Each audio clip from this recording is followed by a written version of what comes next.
All right, so we're looking at lesson 11 today. We're going to look at Galileo and Newton. So hopefully after this lesson, you'll understand a little bit more about Galileo and Newton. So we call a net force a push in an attempt to use familiar terms to discuss Newton's first law.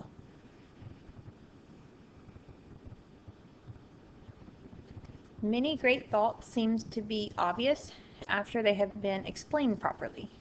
The thoughts are called great thoughts because they have immense value and they have never been stated precisely before.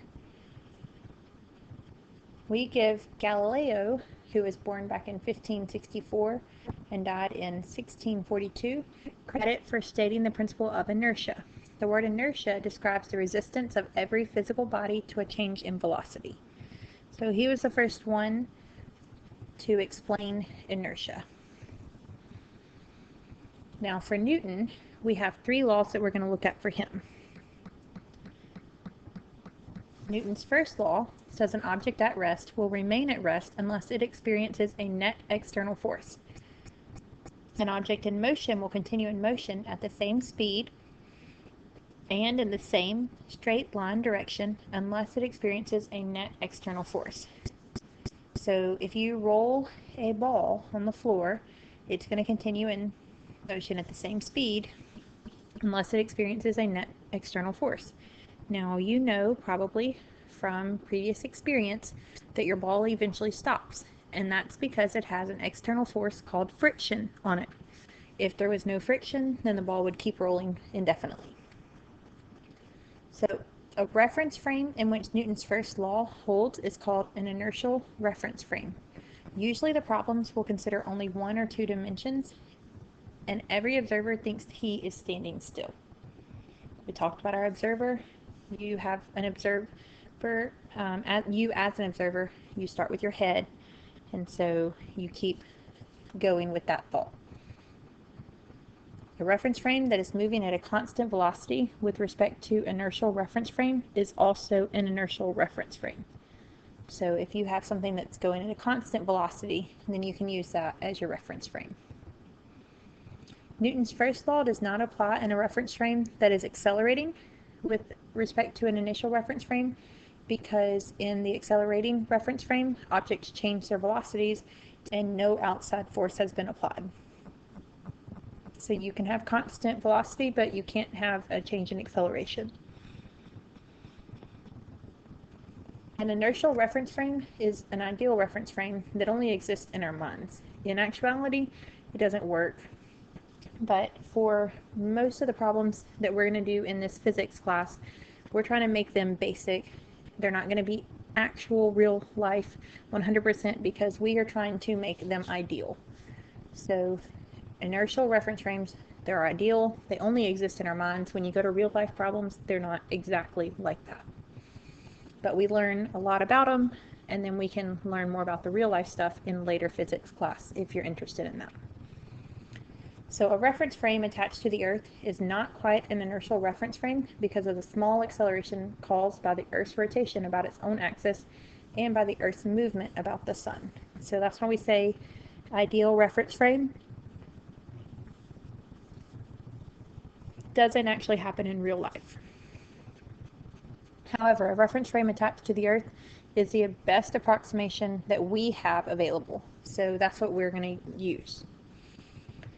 For Newton's second law, the acceleration of an object is directly proportional to the net resultant force acting on the object and is inversely proportional to the mass of the object. The direction of the acceleration is in the direction of the net resultant force. Basically, the formula F equals ma, force equals mass times acceleration, comes from Newton's second law. So F equals ma may be a formula you want to write down on your formula sheet. All right, so we're going to define a Newton. We have been using them for our forces, but we haven't actually defined them. So it's the force required to give a 1 kilogram mass and acceleration of 1 meter per second every second. So 1 Newton, that little symbol means defined. 1 Newton is defined as 1 kilogram meter per second squared. So let's look at this example. We have a force of 3,865 newtons is required to give an object an acceleration of 98 meters per second square. What is the mass of the object? So we're going to use our F equals ma. Our force is 3,865. We don't know our mass, and they tell us the acceleration is 98. So if we divide those, we get 39.439. And we have 2 sig figs in our answer because there are only 2 sig figs in 98. So it'd be 39, and then the mass is in kilograms. So that's how you could use your F equals ma formula. Okay, so now we're going to look at Newton's third law. Whenever you have one object exert a force on a second object, the second object exerts a reactive force on the first object. And the reactive force is equal in magnitude to the applied force, but it is in the opposite direction. Newton's third law is a simple statement that says that forces in nature must exist in pairs. That's basically what it's saying. For every action, there is an equal and opposite reaction. So if you push a block, it's going to push back at 5. If you're going to pull on a rope at 62, it's going to be pulling back on you at 62. If something is sitting on a table with a weight of 970 newtons, the table is going to have to push back at 970 newtons. If a man pushes a 100 kilogram wagon with a force of 1,000 newtons, the wagon is going to accelerate in the direction of the push at 10 meters per second from your F equals ma formula. But the book says, how can this be if the wagon pushed back at the man? It's saying that the sum of the forces is 0, so the wagon cannot move. The answer is that the change of velocity of the wagon is the result of the forces that are applied to the wagon. The forces that the wagon applies to the man have an effect on the man, but they don't affect the wagon. So the wagon's still going to be pushing back even though it is accelerating. Okay, so that's how the wagon is still applying a force to the man, but it can still move while it applies that force. So how are we going to use Newton's third law? It helps us to draw diagrams to distinguish which forces are acting on a particular object so that we can determine their effect on the actual object. And so we're going to use this law extensively in later lessons when we use diagrams that we call free body diagrams. So we'll get there and use it more in later lessons, but we're not going to use it a lot right now.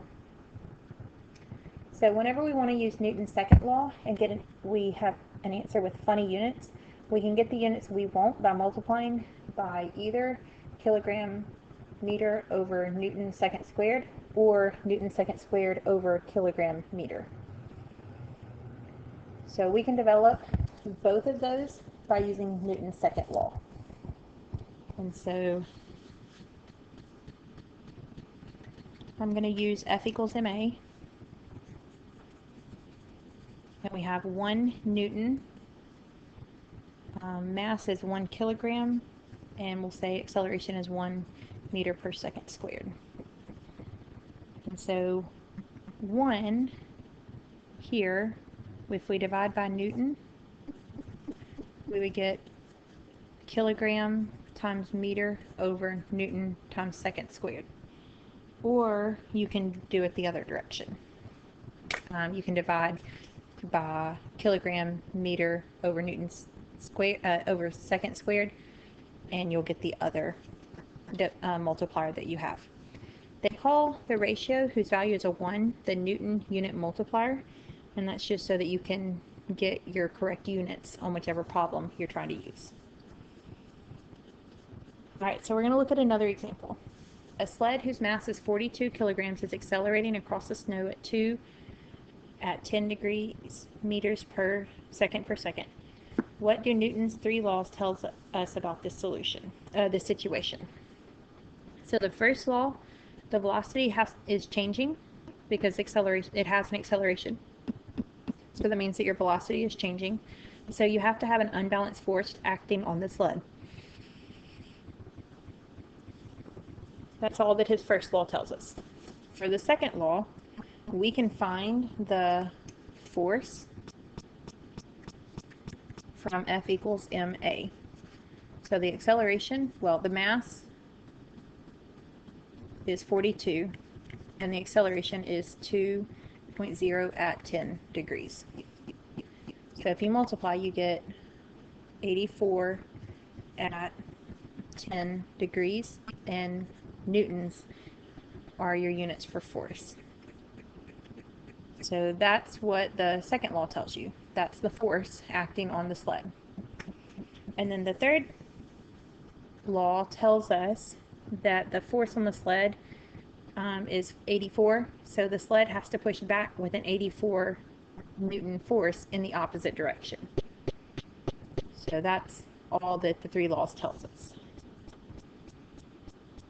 We're going to look at another example. Two forces act on a 100-kilogram wagon as shown. According to Newton, what will be the acceleration of the wagon?